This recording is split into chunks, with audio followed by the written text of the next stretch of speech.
4 minutos. É exatamente esse o tempo que uma aeronave de última geração levou para despencar dos céus em direção às águas escuras e geladas do Oceano Atlântico, sem que nenhum aviso prévio fosse enviado aos controladores de tráfego aéreo em terra firme. A tela do radar mostrou apenas um pequeno ponto piscando e, em seguida, um vazio absoluto que mergulhou famílias, investigadores e toda a comunidade da aviação em uma agonia que duraria anos. Ninguém conseguia entender como um moderno Airbus A330, equipado com a mais avançada tecnologia de navegação do mundo e pilotado por profissionais experientes, poderia simplesmente evaporar durante a noite, deixando para trás um rastro de destroços que demoraria quase 2 anos para ser completamente mapeado no fundo do mar. O que as caixas pretas finalmente revelaram quando foram retiradas das profundezas não foi uma falha catastrófica no motor ou um ataque terrorista, mas uma sequência de eventos tão perturbadora que mudou para sempre a maneira como os pilotos modernos são treinados. A noite de 31 de maio de 2009 parecia perfeitamente normal no Aeroporto Internacional Tom Jobim, no Rio de Janeiro, enquanto 216 passageiros e 12 tripulantes embarcavam no voo 447 da Air France com destino a Paris. A bordo estavam pessoas de 32 nacionalidades diferentes, incluindo famílias inteiras retornando de férias, executivos em viagens de negócios e estudantes ansiosos para voltar para casa, todos confiando na reputação impecável de segurança da companhia aérea e do próprio modelo da aeronave, que nunca havia sofrido um acidente fatal em voo comercial. O comandante Mark Dubois, um veterano com quase 11.000 horas de voo, liderava a tripulação ao lado dos copilotos David Robert e Pierre Cédric Bonin, formando uma equipe que deveria estar mais do que preparada para enfrentar as condições meteorológicas típicas da rota transatlântica. A decolagem ocorreu às 19 horas e 29 minutos, horário local, e as primeiras horas de viagem transcorreram sem qualquer incidente notável, enquanto o avião cruzava a costa brasileira e entrava no espaço aéreo oceânico, onde a cobertura de radar convencional não alcança. O grande desafio dessa rota sempre foi a zona de convergência intertropical, uma faixa equatorial conhecida por suas tempestades intensas e imprevisíveis que se formam rapidamente sobre o oceano, criando nuvens gigantescas que chegam a 15 km de altitude. Os pilotos rotineiramente desviam dessas formações de gelo e turbulência para garantir uma viagem suave. Mas o que os registros meteorológicos mostraram depois é que o voo 447 estava voando diretamente para o centro de um sistema de tempestades particularmente denso, enquanto outros voos na mesma rota haviam alterado seus cursos com sucesso para evitar o perigo mortal. Às 2 horas e 10 minutos da madrugada do dia 1º de junho, os computadores de manutenção da Air France na França começaram a receber uma enxurrada silenciosa e aterrorizante de mensagens automáticas conhecidas como alertas ACARS, transmitidas diretamente do avião via satélite. Em um intervalo de apenas 4 minutos, o sistema emitiu 24 alertas de falhas críticas, indicando que o piloto automático havia se desconectado repentinamente. Os sistemas de proteção de voo haviam degradado e o computador principal estava recebendo dados de velocidade do ar completamente inconsistentes e conflitantes. Estas mensagens foram o último contato técnico que o mundo teve com o voo 447 antes que o silêncio tomasse conta do canal de comunicação, dando início a uma das maiores, mais complexas e mais caras operações de busca e salvamento já montadas na história da aviação moderna. Durante dias, navios da Marinha Brasileira e Francesa varreram a superfície do oceano buscando qualquer sinal de destroços, até que os primeiros corpos e partes da cauda do Airbus foram finalmente avistados flutuando a centenas de quilômetros da costa de Fernando de Noronha, confirmando o pior cenário possível. No entanto, a verdadeira chave para desvendar esse quebra-cabeça colossal estava submersa a quase 4.000 metros de profundidade, espalhada em uma cordilheira submarina escura e acidentada que tornava as operações de resgate quase impossíveis. Foram necessários quase 2 anos inteiros de buscas incansáveis, envolvendo robôs submarinos de altíssima tecnologia e dezenas de milhões de euros em financiamento, até que os investigadores do BRIA francês finalmente localizaram e recuperaram os gravadores de dados de voo e de voz da cabine.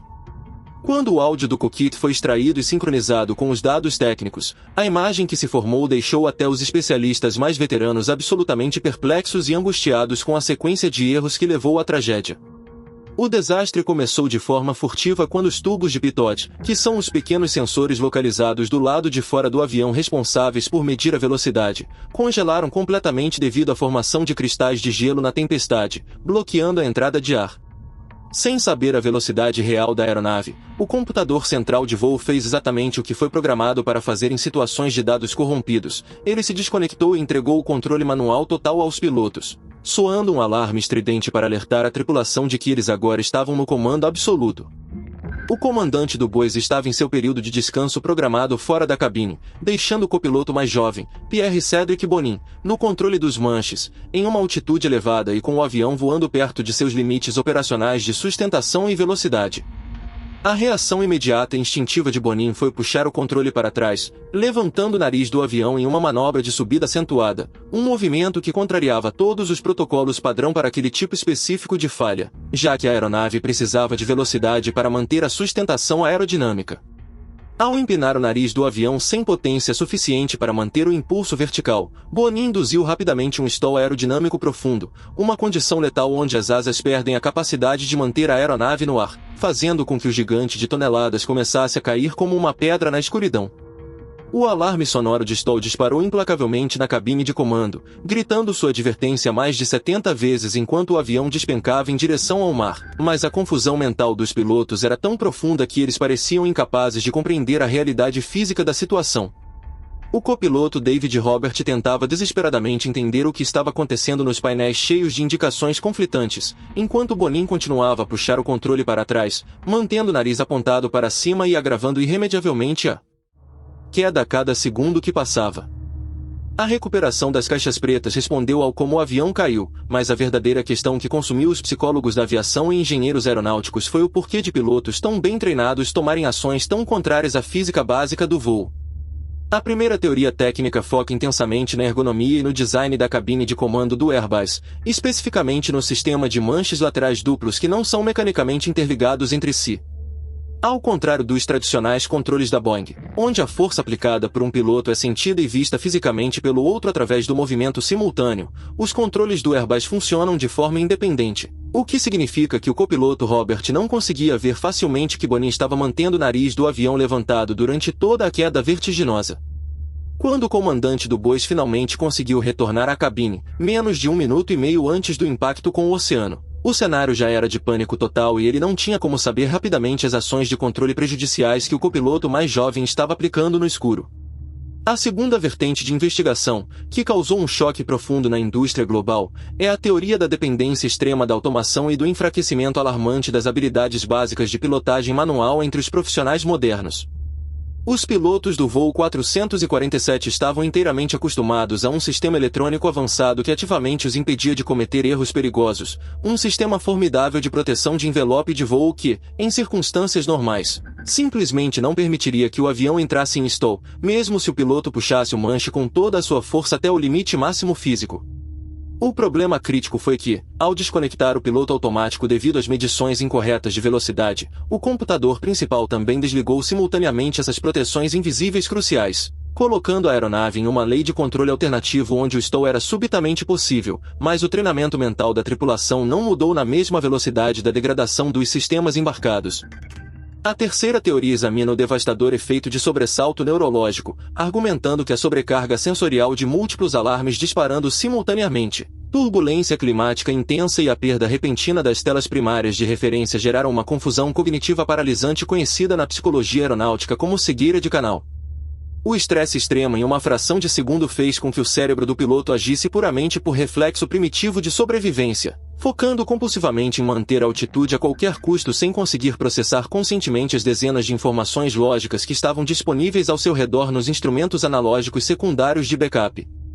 O relatório oficial da comissão de inquérito apontou para uma combinação trágica e perfeita desses três fatores catastróficos, concluindo categoricamente que o design da aeronave escondeu informações cruciais durante a crise e a falta de treinamento específico para a recuperação de stall em grandes altitudes transformou um problema técnico menor e passageiro em uma sentença de morte inquestionável. O trágico desaparecimento e a subsequente investigação meticulosa do voo 447 da Air France reescreveram todas as cartilhas e manuais de segurança de aviação do mundo moderno, forçando as companhias aéreas a repensarem urgentemente e de forma radical como treinam seus tripulantes de voo para lidar com o inimaginável. Hoje, como consequência direta dessa tragédia no meio do oceano, todos os pilotos comerciais são rigorosamente obrigados a praticar recuperações manuais de stall em grandes altitudes nos simuladores de voo de última geração, garantindo que o instinto primário diante da perda total de controle seja empurrar o nariz da aeronave para baixo e recuperar a velocidade vital, e nunca entrar em pânico tentando forçar uma subida. Apesar de todas essas mudanças operacionais cruciais e das inovações de segurança de engenharia implementadas após a perda de 228 vidas, a transcrição de áudio dos últimos minutos frenéticos da cabine de comando permanece como um dos documentos mais sombrios e aterrorizantes de toda a história investigativa moderna. A investigação técnica oficial está definitivamente encerrada pela agência francesa e as vítimas infelizmente descansam nas profundezas silenciosas e gélidas do Atlântico Equatorial. Mas a fragilidade intrínseca da conexão entre a mente humana sob extremo estresse e os sistemas eletrônicos altamente complexos é um espectro invisível que ainda assombra silenciosamente a cabine de comando de cada longo voo comercial noturno que cruza os oceanos do nosso planeta. Diante dessa análise profunda das falhas técnicas e das limitações humanas que derrubaram o moderno Airbus, uma questão verdadeiramente perturbadora continua a dividir as opiniões calorosas de investigadores e especialistas independentes até os dias de hoje. Você acredita profundamente que a culpa principal reside no treinamento inadequado dos pilotos, ou o design excessivamente automatizado das aeronaves modernas é o verdadeiro grande vilão que nos coloca em risco? Deixe sua teoria detalhada nos comentários abaixo para o nosso debate e vamos discutir os verdadeiros limites da automação.